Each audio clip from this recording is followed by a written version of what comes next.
Ocurre con las finanzas de Pemex. Le doy la bienvenida a Arturo Carranza, director de proyectos de energía AXA Consultores, y Gonzalo Monroy, director general de la consultoría energética GIMEC. Arturo Carranza, Gonzalo Monroy. A ver, de entrada, Gonzalo, comienzo contigo. Pemex debe 100,000 millones de dólares en deuda. Es la petrolera más endeudada del planeta. ¿A quién le debe 100,000 millones de dólares? Alberto, qué gusto platicar contigo, siempre un gusto platicar también con mi querido Arturo. Empezar diciendo de que esta deuda, poquito más de 97,000 millones de dólares, se debe a diferentes inversionistas. Muchos de ellos llegaron a ser fondos de pensiones, otros fondos de inversión, inversionistas privados, que en el tiempo, hay que también mencionarlo, no es una deuda que nació de un día para otro, se ha ido acumulando de manera progresiva. Para dar un ejemplo, en el sexenio del presidente López Obrador, de hecho, la deuda baja marginalmente, pero obviamente a unos niveles cada día más complicados. Entonces Arturo, vino la reforma energética de Peña Nieto y el actual régimen lo acusó de que estaba vendiendo los recursos de México.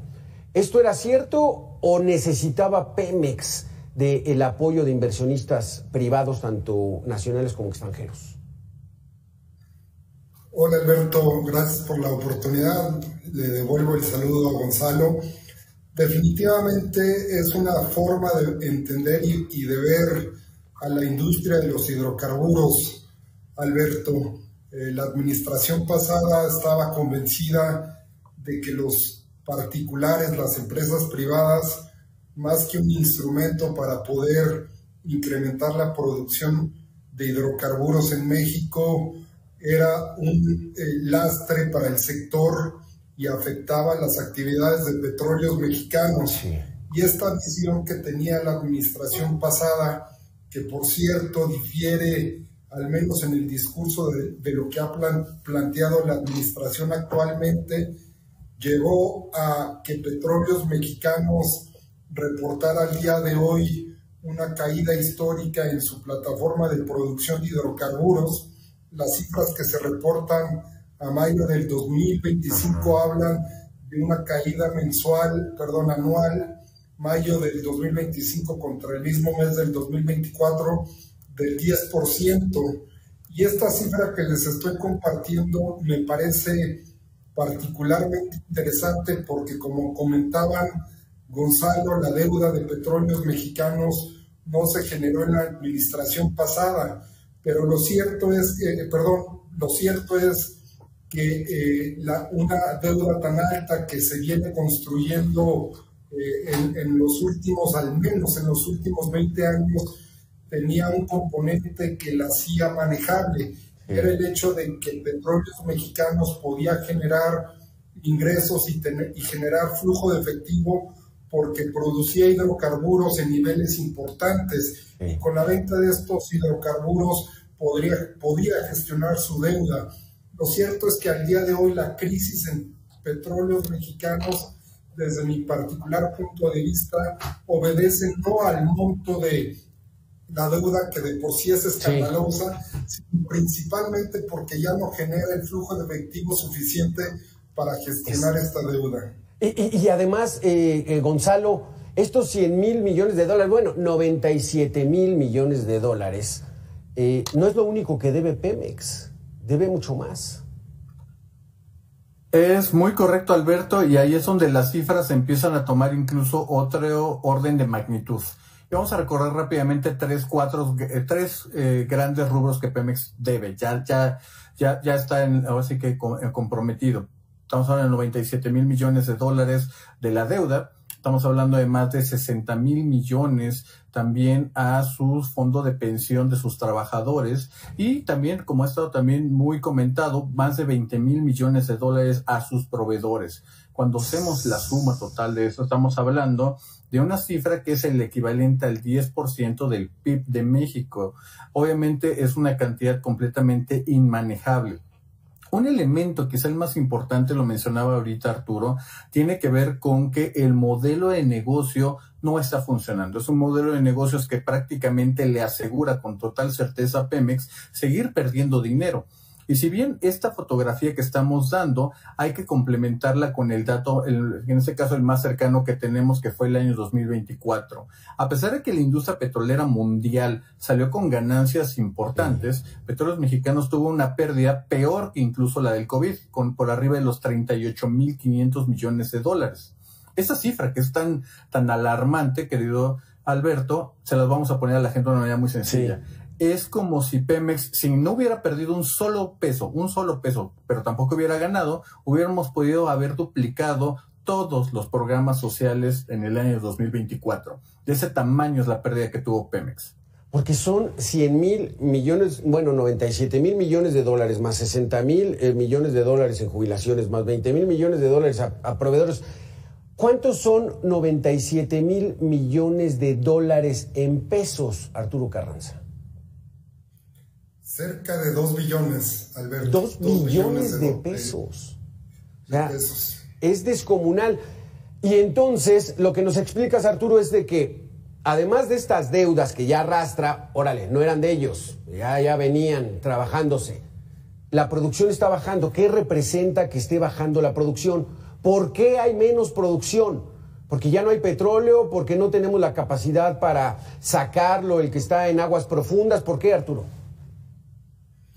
Definitivamente sí tenemos recursos prospectivos, tenemos reservas en el subsuelo, Alberto.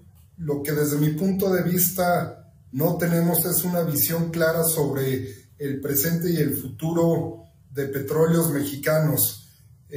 Lo comentabas al inicio de la conversación en el sentido de que se ha presentado en México en los últimos, eso sí, 20 años un cambio en la dirección de la industria petrolera, un cambio en la dirección de Pemex de 180 grados, y esto poco favorece la actividad de exploración y producción de hidrocarburos en México. Es una visión poco clara con respecto al presente e insisto, poco clara con respecto al futuro de esta empresa. Y lo comento principalmente porque si escuchamos a las autoridades de energía, podemos ver que hay ciertos conceptos que no describen con claridad lo que vive Pemex. Me refiero de manera particular al concepto de autosuficiencia energética. Este concepto que actualmente tiene un papel o un peso muy importante en el discurso de las autoridades, no creo que ayude mucho al desarrollo de Petróleos Mexicanos. Por el contrario, creo que es una camisa de fuerza para hacer un diagnóstico claro de los problemas de esta empresa. Cuando las autoridades dicen que en México ya alcanzó la autosuficiencia energética o que está cerca de alcanzarla, creo que nada ayuda y nada contribuye a reconocer el grave deterioro de Petróleos Mexicanos y a establecer el rumbo claro del futuro que debe seguir la empresa para resolver sus problemas. O sea, tú lo dices, Gonzalo, y lo reitera a Arturo Carranza, o sea, el plan de negocios o la visión que quiere el gobierno de Pemex, pues va por mal camino. ¿Cuál sería el camino correcto? Fíjate, vale la pena antes de eso poner una cosa con mayor claridad, sobre todo para la audiencia. Hay que entender que ahorita esta apuesta de la soberanía, que no era otra cosa que el entendimiento de dejar de importar gasolina y diésel, ha hecho justamente todo. Explica las decisiones de inversión en Dos Bocas, el haber tratado de impulsar la producción de combustibles en las refinerías. El gran problema es de que de las 6 refinerías que tenemos, todas, absolutamente todas, cada barril de productos que salen con pérdida. En otras palabras, el haber apostado a la producción de refinados ha profundizado las pérdidas que está teniendo Pemex. Y eso me lleva precisamente a contestar tu pregunta, Alberto. Sí. ¿Cómo darle la vuelta? La primera y quizá más urgente, dejar de perder dinero. Y eso significa renunciar ya de manera abierta a este sueño de la autosuficiencia energética. A Pemex, a México, le conviene muchísimo más estar exportando este petróleo e importar en cierta manera también sus combustibles o dejar que otros los estén importando. Y esto es importante incluso en el contexto de las finanzas públicas. Hoy vemos, por ejemplo, de nuevo el año 2024, que por concepto de IEPS a la gasolina y al diésel, lo que nos cobran de impuestos por consumir combustibles. Sí, adelante, te escuchamos. Sí, por consumir justamente esos combustibles es de mucho más de 400,000 millones de pesos. Estamos hablando de más de 20,000 millones de dólares. Obviamente es un gran negocio para el gobierno cobrar estos impuestos. Es un pésimo negocio para Pemex estar tratando de vender estos combustibles o de producirlos. Entonces, a ver, Arturo Carranza, entonces, tenemos 6 refinerías, ¿por qué perdemos? Y Dos Bocas que sigue sin arrancar, muchos de ustedes nos han dicho que hasta el 2027, aunque la hayan prácticamente inaugurado desde el 2021, pero entonces, ¿por qué perdemos? O sea, ¿por qué seguimos en este plan? ¿Cuál es la estrategia del gobierno? O sea, ¿quebrar a todo el país o de qué se trata, Arturo? Como que no hay lógica. Yo creo que la situación actual de Pemex, que es crítica, se explica porque los criterios con que se toman las decisiones al interior de esta empresa son criterios que obedecen a intereses políticos y no son criterios que obedecen a cuestiones técnicas. Cuando tú gestionas una empresa de la dimensión de Petróleos Mexicanos a partir de criterios políticos, sucede lo que comentaba Gonzalo, sí, que destinas el mayor de los presupuestos a inversiones como la nueva refinería, cuando ves que el negocio de refinación de tu empresa, lejos de generar rentabilidad, genera pérdidas, sí, y lo haces principalmente por satisfacer un anhelo político y no por una cuestión técnica. Esto sucede. Entonces, o sea que la decisión de construir Dos Bocas fue para ganar las elecciones, ¿no? Para decirle, ya ves, yo me comprometí y ahí tenemos una refinería y con esa refinería vamos a ser autosuficientes, que esa es la absoluta gran mentira. Pero pues si ya ganaron, Arturo, ya ganaron, Gonzalo, las elecciones y arrasaron, ¿por qué continuar con ese camino, Gonzalo? Porque detrás y es muy importante mencionarlo, hay que entender que una política del gobierno fue lanzar muchos proyectos de infraestructura, pero sí, que en realidad eran proyectos de desarrollo.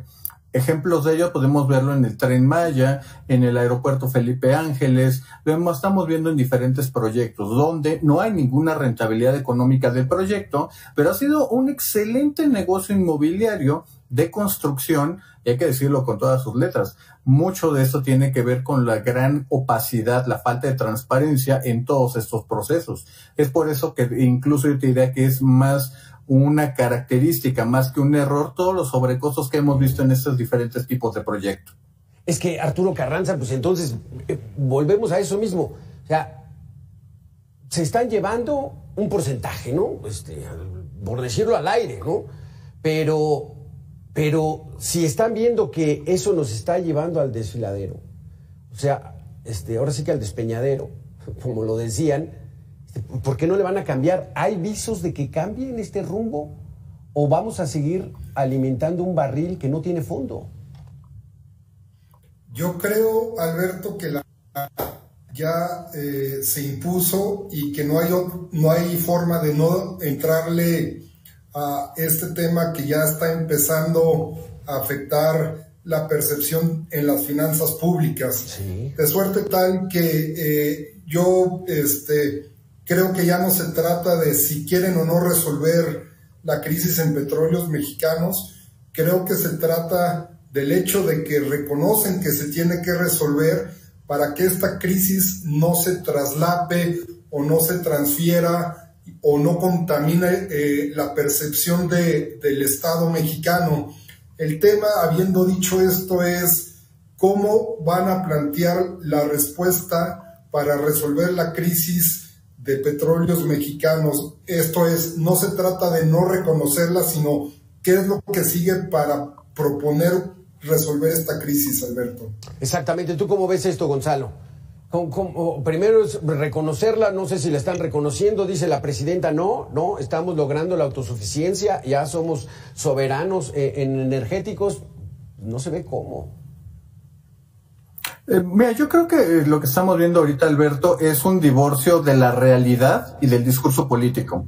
Porque estamos viendo sobre todo, y hay que entenderlo, acabamos de pasar una nueva reforma energética que todavía concentra y agrava más este aislamiento que tiene Petróleos Mexicanos.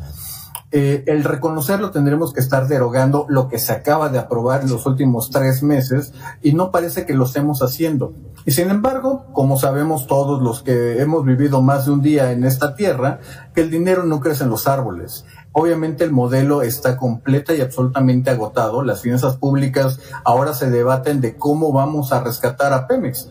Se ha hablado y ya se ha filtrado acerca de este rescate que estaría por venir para garantizar las obligaciones de Pemex de su deuda de cerca de $40,000 millones en los siguientes 3 años, y tendremos que esperar a ver la respuesta de las empresas calificadoras para ver si México sostiene su grado de inversión o, con toda la volatilidad que estamos viendo, principalmente del presidente Donald Trump, si ya nos podemos ir olvidando de nuestro grado de inversión. Exactamente, Arturo Carranza, se nos acaba el tiempo. La coyuntura internacional, Irán, Israel, o sea, todos los elementos para que esto se complique aún mucho más para Pemex. Bueno, lo cierto es que precios elevados del petróleo favorecen las actividades de exploración y producción. Sí. Habiendo dicho esto, Alberto, creo que los principales riesgos para México en términos económicos provienen actualmente del exterior. Me refiero de manera particular a la política comercial que está siguiendo Estados Unidos, y yo creo que ese es el riesgo principal, y también hay ciertos riesgos internos principalmente relacionados con la reforma del Poder Judicial. En fin, el futuro no depara nada bueno. O sea, cerramos contigo, Gonzalo Monroy, pues verdaderamente un escenario absolutamente oscuro para Pemex, para México, para su economía. 10% del PIB comprometido en esa famosa paraestatal, que ahora es empresa del Estado y que ya no es empresa productiva del Estado. En fin, Gonzalo, ¿qué viene? Fíjate, yo te diría de que hay una dualidad. Porque si bien este panorama es totalmente, y hay que decirlo, desalentador por la parte de Petróleos Mexicanos, la principal parte, y es una conversación que tuve hace unos días con mi amigo Arturo, tiene que ver con que no hay una claridad, no hay un plan para dar la vuelta. Si acaso queremos salir con una nota positiva, es que el sector eléctrico sí hay un plan, y tendremos que ver que se ha echado a ver si esto resuelve las cosas. Pero el tema petrolero, por desgracia, Alberto, no hay una solución sencilla, y el problema es que no hay una discusión en la mesa por parte de las autoridades. Pues entonces, pues ahora sí que estar esperando, ¿qué tenemos que hacer? Pues nada más estar observando cómo estamos gaste y gaste y gaste en una empresa que nada más no da ganancias y que va para atrás. Arturo Carranza, Gonzalo Monroy, pues que nos agarren confesados, porque esto se viene muy complicado. Gracias a los dos por haber estado con nosotros, muy interesantes sus conceptos en torno a la realidad de Petróleos Mexicanos. Hasta aquí este espacio de información, lo invito a que continúe en la programación de Mega Noticias. Soy su servidor Alberto García Castillo, muchísimas gracias.